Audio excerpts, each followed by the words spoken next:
Hello everyone, this is professor Sana Ansari and आज के इस वीडियो में हम लोग स्टार्ट करने जा रहे हैं FY BCom सेमेस्टर 1 का चैप्टर 1। ठीक है, जिसमें हम डिस्कस करने वाले हैं बिजनेस इकोनॉमिक्स के बारे में। और आज के इस लेक्चर में हम डिस्कस करेंगे सिर्फ इसके स्कोप्स के बारे में। So first of all I think हमें ये पता होना चाहिए कि what is business economics. Economics क्या होता है और बिजनेस इकोनॉमिक्स क्या होता है। This two things are very different from each other. So first of all we'll have to discuss about the economics.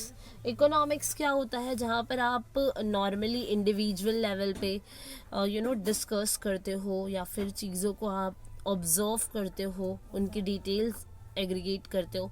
ये सारी चीज़ें इकोनॉमिक्स का पार्ट होता है। But what is business economics, तो यहाँ पर हम इकोनॉमिक्स के बारे में ही स्टडी करने वाले हैं। बट यहाँ पर हमको बिजनेस को मद्देनज़र रखते हुए चीज़ों को समझना है। जैसे कि आप देख सकते हो कि ऑर्गेनाइजेशंस होती हैं, डिफरेंट एंटरप्राइजेज होते हैं, है ना, या फिर मैनेजमेंट होते हैं, या फिर कोई बिजनेस स्ट्रैटेजीज़ को एक्सपांड करना है, या बिजनेस के एक्सपांशंस के लिए जो भी स्ट्रैटेजीज़ या प्लान्स एंड पॉलिसीज़ यूज़ की जाती है in a economic way, that is all called as business economics. ठीक है, सो इकोनॉमिक्स हम नॉर्मली देखते हैं जहाँ पर हम इंडिविजुअल यूनिट्स के बारे में डिटेल्स इंफॉर्मेशन लेते हैं, या फिर किसी भी वो कोई, it can be a society, it can be a individual person also.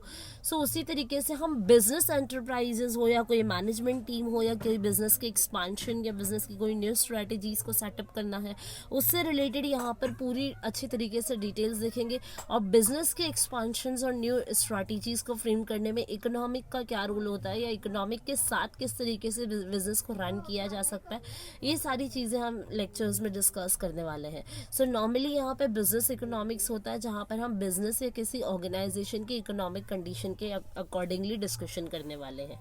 ठीक है, सो यहाँ पे हम फर्स्ट ऑफ ऑल यहाँ पर इसके स्कोप्स को पढ़ने जाएंगे।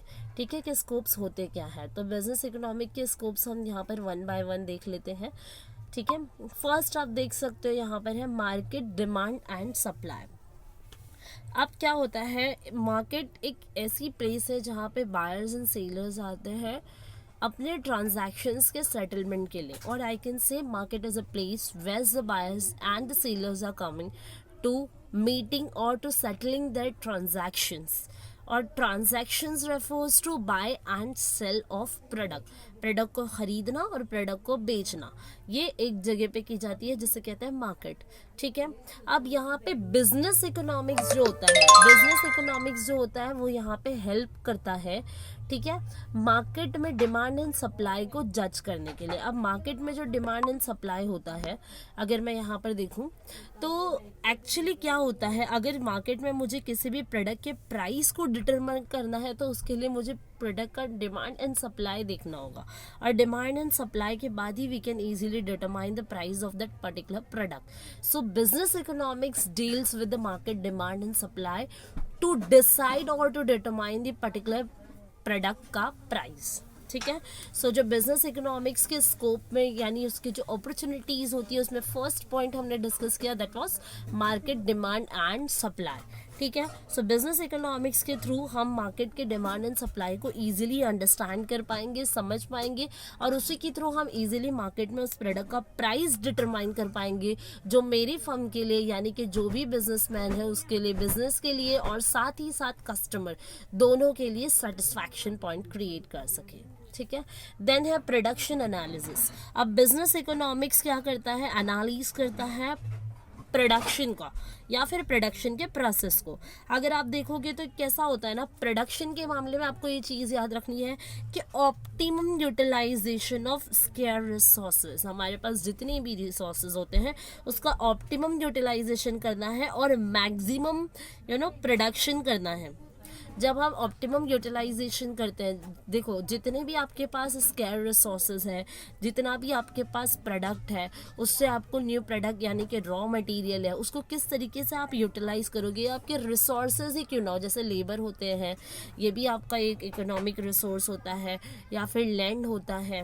ठीक है, सो ये सारी चीज़ों को, रिसोर्सेज को क्या करना है, ऑप्टिमम यूटिलाइज करके मैक्सिमम प्रोडक्शन जनरेट करना है। कम यहाँ पर हमें कम यूज़ करना होता है हमारा रिसोर्सेस। ठीक है, और प्रोडक्शन ज़्यादा करना होता है, और इससे क्या आएगा, प्रोडक्शन ज़्यादा होगा तो हमारा कॉस्ट पर यूनिट ऑटोमेटिकली लो हो जाएगा, जिससे हम कम प्राइस को भी सेट करके प्रोडक्ट को मार्केट में बेच करके इजीली सरवाइव कर सकते हैं हमारे कॉम्पिटिटर्स और राइवल्स के सामने। ठीक है, सो बिजनेस इकोनॉमिक्स हेल्प करता है टू अंडरस्टैंड और to analyse the production in the business organisation. ठीक है, उसके बाद आपके पास पॉइंट है कॉस्ट एंड प्रॉफिट एनालिसिस। अब बिजनेस इकोनॉमिक्स के थ्रू हम हमारे प्रोडक्ट का या हमारी बिजनेस की कॉस्ट और उसके प्रॉफिट को एनालाइज कर सकते हैं। अब कॉस्ट हमेशा कैसा होना चाहिए, एक हमारा माइंड सेट होता है, if I am a business woman, so मेरा ये एक माइंड सेट होगा कि मेरे प्रोडक्ट का जो कॉस्ट होना चाहिए वो कैसा होना चाहिए, हमेशा कम होना चाहिए, और डेफिनेटली मैं यहाँ पर प्रॉफिट ज़्यादा करने के लिए चाहूँगी कि मेरा प्रॉफिट ज़्यादा हो। सो उसके लिए मुझे अगेन ऑप्टिमम यूटिलाइज करना होगा मेरे रिसोर्सेज का, जिससे मैं ज़्यादा से ज़्यादा प्रोडक्शन कर सकूँ, और जब मैं बल्क में प्रोडक्शन करती हूँ तो ऑटोमेटिकली मेरा यूनिट पर यूनिट कॉस्ट कम हो जाता है। सो कॉस्ट एंड प्रॉफिट को एनालाइज करने में भी बिजनेस इकोनॉमिक्स हमें हेल्प करता है, क्योंकि इकोनॉमिक्स में हम किसी भी इंडिविजुअल यूनिट्स का डीपली स्टडी कर रहे हैं, और यहाँ पर हम बिजनेस के इकोनॉमिक के बारे में देख रहे हैं, जो हमें कॉस्ट एंड प्रॉफिट को जज करने में हेल्प करता है। उसके बाद आता है मार्केट स्ट्रक्चर।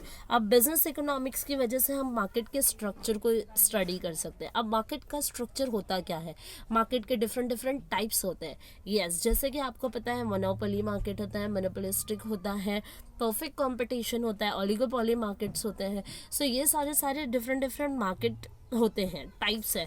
सो उनके स्ट्रक्चर को अंडरस्टैंड करते हुए प्रोडक्ट का डिमांड एंड सप्लाई देखना, उनके प्रोडक्शन को करना, और उसके अकॉर्डिंगली प्राइस को सेट करना, जिससे हम हमारा भी कॉस्ट कम हो जाए, प्रॉफिट बढ़ जाए, और कस्टमर भी सेटिस्फाई हो पाए। सो बिजनेस इकोनॉमिक्स हेल्प करता है to reduce the cost and to increase the profit for the farmer. ठीक है, इसके बाद आगे देख लेते हैं। इसके बाद है प्राइसिंग, जैसा कि हम लोगों ने फर्स्ट पॉइंट में ही डिस्कस किया, जो कि हमारा था market demand and supply. So pricing हमें कहाँ से मिलती है, जब हम मार्केट के डिमांड एंड सप्लाई को स्टडी करते हैं। ठीक है, जैसे कि नॉर्मली एक डायग्राम आपको पता होता है कि ये आपका डिमांड कब होता है, ये आपका सप्लाई कब होता है, इनके इंटरसेक्शन की वजह से हमें मिलता है price. So market demand and supply हमारा फर्स्ट पॉइंट, एंड यहाँ पर हमारा जो फिफ्थ पॉइंट है वो एक दूसरे से इंटरलिंक करता है, जिससे हम प्राइस को यहाँ पर सेट कर पाते हैं। और ये क्यों पॉसिबल होता है, just because of business economics की वजह से। देन है ऑब्जेक्टिव्स ऑफ द फर्म।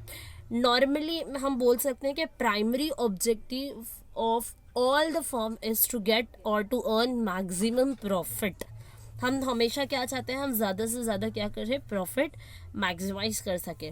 इसके अलावा फर्म का जो होता है और भी अदर ऑब्जेक्टिव्स होते हैं, जैसे कि सेल्स बढ़नी चाहिए, है ना, ग्रोथ होना चाहिए, कस्टमर सेटिस्फाई होना चाहिए, कस्टमर हमारे तरफ लॉयल होना चाहिए। But the primary objective of all firm, it can be a small firm or it can be a very large firm, but still the primary objective of all the firm is to earn maximum profit. ठीक है, सो ये possible कब हो पाता है, just because of business economic. Then we have forecast and business policy. अब business economics में होता है क्या, हम बिजनेस के जो भी एक्टिविटीज होते हैं उनको हम डीपली यहाँ पर स्टडी कर रहे हैं। So forecasting is nothing but I can say हम यहाँ पर एक रिसर्च करते हैं, या फिर फ्यूचर की जो चीज़ें होती है उसका एक एस्टिमेशन लगाते हैं। जैसे कि समझे कि अगर करंट स्टेटस मेरा बिजनेस का जो भी है, जैसे कि मैंने so and so amount receive किया and it is my revenue, so in future ये कितना इंक्रीज हो सकता है, इन फ्यूचर कस्टमर कितना मेरे प्रोडक्ट का डिमांड कर सकते हैं, मेरे प्रोडक्ट के लिए मुझे कितना प्रोडक्शन और बढ़ाना पड़ेगा। अगर इस मंथ में मैंने 20,000 यूनिट सेल किया है, सो मुझे ये एक बार एस्टिमेशन या फोरकास्टिंग करनी होगी कि नेक्स्ट मंथ में क्या मेरा सेल 20,000 से बढ़ जाएगा या फिर ये 20,000 से कम हो जाएगा। सो इसको फोरकास्ट करना या बिजनेस पॉलिसीज को न्यूली फ्रेम करना, एग्जिस्टिंग पॉलिसीज में अमेंडमेंट्स या चेंजेस करना, ये सब पॉसिबल होता है just because of study with the business economics. And the last point is project planning. जब हम फोरकास्टिंग करते हैं तो डेफिनेटली हमें प्रोजेक्ट प्लानिंग्स करनी पड़ती है। जैसे जैसे आपका बिजनेस ग्रोथ करता है, आपको डिफरेंट मेथड्स अडॉप्ट करने पड़ते हैं आपकी बिजनेस ऑर्गेनाइजेशन के लिए, जैसे कि कैपिटल को बजटिंग करना, कैपिटल बजट करना, इन्वेस्टर्स डिटरमाइन करना, ठीक है, या फिर अगर इन्वेस्टर्स हैं आपके कंपनी में, आपके कंपनी के शेयर्स मार्केट में बिक रहे हैं, तो पे बैक पीरियड देना, नेट प्रेजेंट वैल्यूज़ क्या है, इंटरनल रेट ऑफ रिटर्न्स क्या है, ये सारे मेथड्स को सेट करने पड़ते हैं for the growth and expansion of our business. Okay, so we have completed this topic here. In the next video we'll start opportunity cost. If dear people like my video, so please subscribe my channel for the more videos and share it with your needy one and with your friends. I hope you people like this video. If do you have any doubt and difficulty, so you can make a comment on my YouTube channel. That is enough for today. Bye, have a nice day.